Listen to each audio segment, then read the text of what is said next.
Niger. Panic as military junta gives fresh, terrifying, order. The military junta in power in Niger has issued arrest warrants for 25 former leaders. The people include former Prime Minister Oumoudou Mahamadou and former Foreign Minister Massoudou Hassoumi.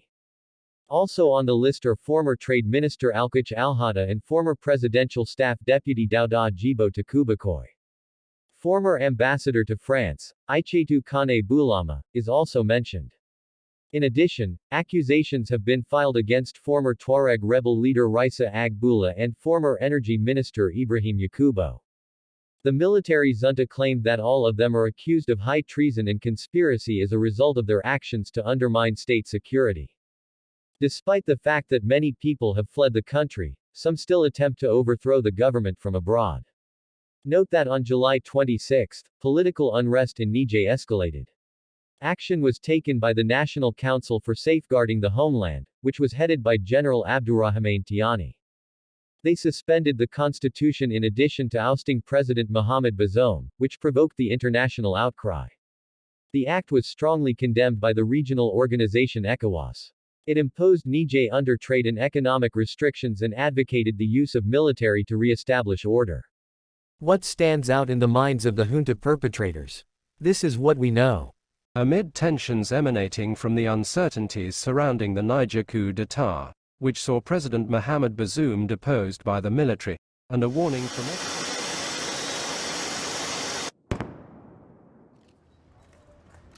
At Demodibo Keita International Airport in Bamako, Malian authorities received a new delivery of several warplanes and helicopters from Russia, its new major military and political ally. 10 aircraft were counted on ground and in the air, 8 planes and 2 helicopters during the second. A Russian cargo plane delivered helicopters, weapons and ammunition from Russia to Mali on Thursday. Mali has publicized the arrival of new military equipment from Russia. Sharing videos on social media, military officials showed and commented the delivery of 2 combat helicopters and surveillance radars sent by Moscow, praising it as a sign of fruitful partnership between the two nations. It also came after foreign leaders and particularly the Russian President Vladimir Putin cautioned ECOWAS, or rather Nigeria, against pushing to invade Niger in an attempt to overturn the coup d'état and restore President Mohamed Bazoum's presidency. Good day, viewers. Nigeria and ECOWAS are being motivated by the Western countries to go ahead that they got their back. They motivated them to go ahead and carry out military actions in Niger. The same Western countries that pushed Ukraine into Russia's confrontation, and later they abandoned Ukraine to their destiny. Now, the scramble for Africa has begun again. Well, for about 3 days now, the Nigerian government and the ECOWAS have received a lot of pressure from media because we have made our voice so loud to make sure that Nigeria did not carry out military actions in Niger because they don't have any reason to do so. As well as ECOWAS, we urge them to back off. And it happens yesterday when the Nigerian government sent delegation to the Niger Republic to negotiate with the juntas, to negotiate with these soldiers. Let us talk diplomatically. But that is not enough. It seems that Nigeria are still receiving pressure for them not to negotiate diplomatically. Yes, the presence of military is now close to the Niger border in Sokoto State in northern Nigeria. And the ECOWAS and the Nigerian government has said it again yesterday that next tomorrow that they are going to carry out this military action. But the question is this: does Nigeria have the military capacity to match the powers of the sponsors of these soldiers? Now, I'm not talking about their government. The Guinea, the Burkina Faso, the Mali, and the Niger. These 4 countries, maybe with other Francophone countries who are supporting them, these countries might not be able to match Nigeria's military power. But something is going on, and a lot of ammunition, aircraft have been sent to the West Africa, Mali precisely, for this same reason, to back the military coup regime in Niger. So, if Nigeria want to enter into this fight, are they sure that they have weapons to match the military power of the sponsors of this coup? The truth is this: the new Africa has come. Revolution has beginning to happen. And I am not seeing this revolution stopping soon. because the question a lot of people have been asking has remained unanswered. The questions like, why are Africans so poor when we have mineral resources that are supposed to make us the richest continent? Why are the citizens of Africans so poor? Why is it that the political leaders, they don't do things that will benefit the masses? So this is a political and leadership problem that has remained unanswered for decades in Africa. I think the answer is to kick these people out of power, and that is what is beginning to happen. And the only way to do that is through military coup. And when you look at the political powers that has been suppressing Africa, it's being backed by either Great Britain or France. These colonizers, they don't care about the poor masses. They care about the purpose why they first came to Africa, to take our mineral resources. So after that, they don't care about what happens in the country. And that is why, on the other way around, people are turning to Russia. Russia, who is ready to cancel debt, support them to do the right thing, and they call Russia now their brothers. So this is the situation we're having in Africa. In just a matter of months, 4 African countries have had coups that have seen the ousting of their leaders.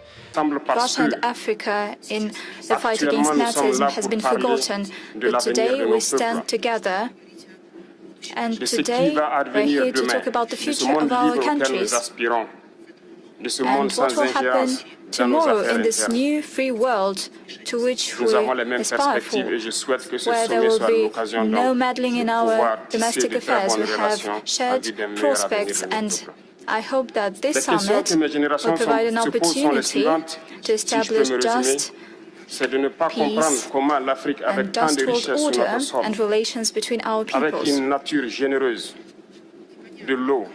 It's not quite clear to me how come that Africa, that has so many resources, water, solar energy, how come that currently it is the poorest continent in the world with the highest levels of famine? How come that we have to ask for help? We ask ourselves, but we don't get any answers. We have a chance to build a new relationship. Hopefully, this relationship will be for the better to us in order to build a better future for our country. On behalf of my generation, I would like to say that due to poverty, many had to cross oceans in quest for a better life. At times they die, at times they starve. It's hard for them to survive. As for Burkina Faso, it's been 8 years since we have been facing the most barbaric and violent form of colonialism, barbarism. We are imposed this modern form of slavery. We were taught one thing: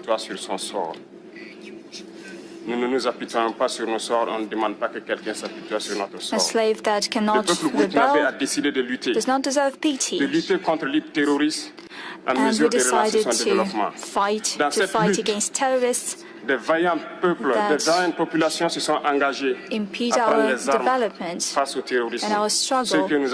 Our peoples decided to take up arms in order to fight terrorism.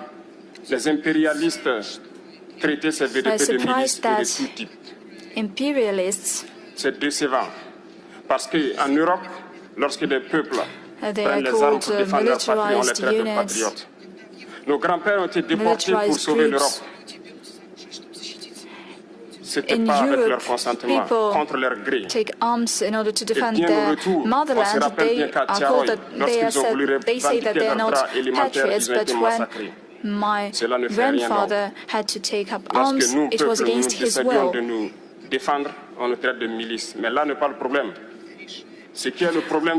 When people decide to take up arms,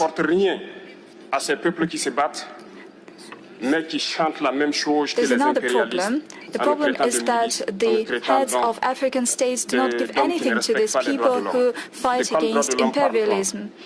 They are calling us armed units, bandits. We do not agree with such an approach.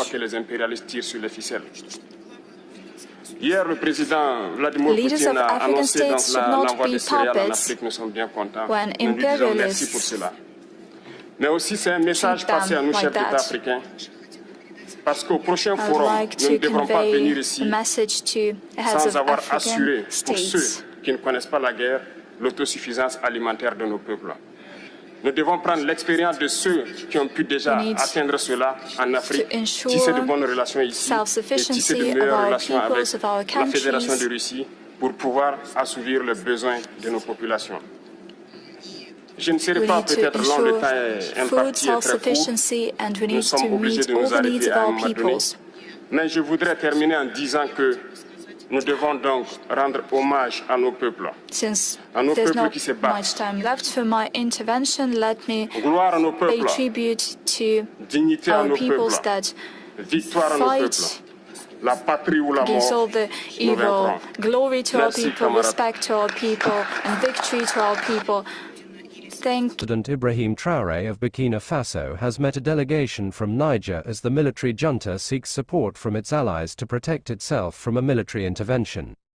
On August 2, 2023, Captain Ibrahim Traoré, who is a transitional president of Burkina Faso, received a delegation from the National Council for the Protection of Homeland of Niger that was headed by the Corps General Salifou Modi in Ouagadougou. As announced by the Communications Directorate of the Burkina Faso Presidency, the exchange with Traoré saw the delegation assure the world that the situation in Niger is calm and under control. That, however, there are some concerns, especially over warnings from ECOWAS, and in their meeting, they talked about Burkina Faso supporting Niger, and that Ouagadougou pledged to rally behind Niger's military junta all the way. That, Salifou Modi criticized the severe sanctions imposed on Niger by ECOWAS and its allies, but what was of great importance to talk about was the matter of a military intervention that ECOWAS had warned about. That, regarding the military intervention, Traoré and the delegation pledged to do all it takes to.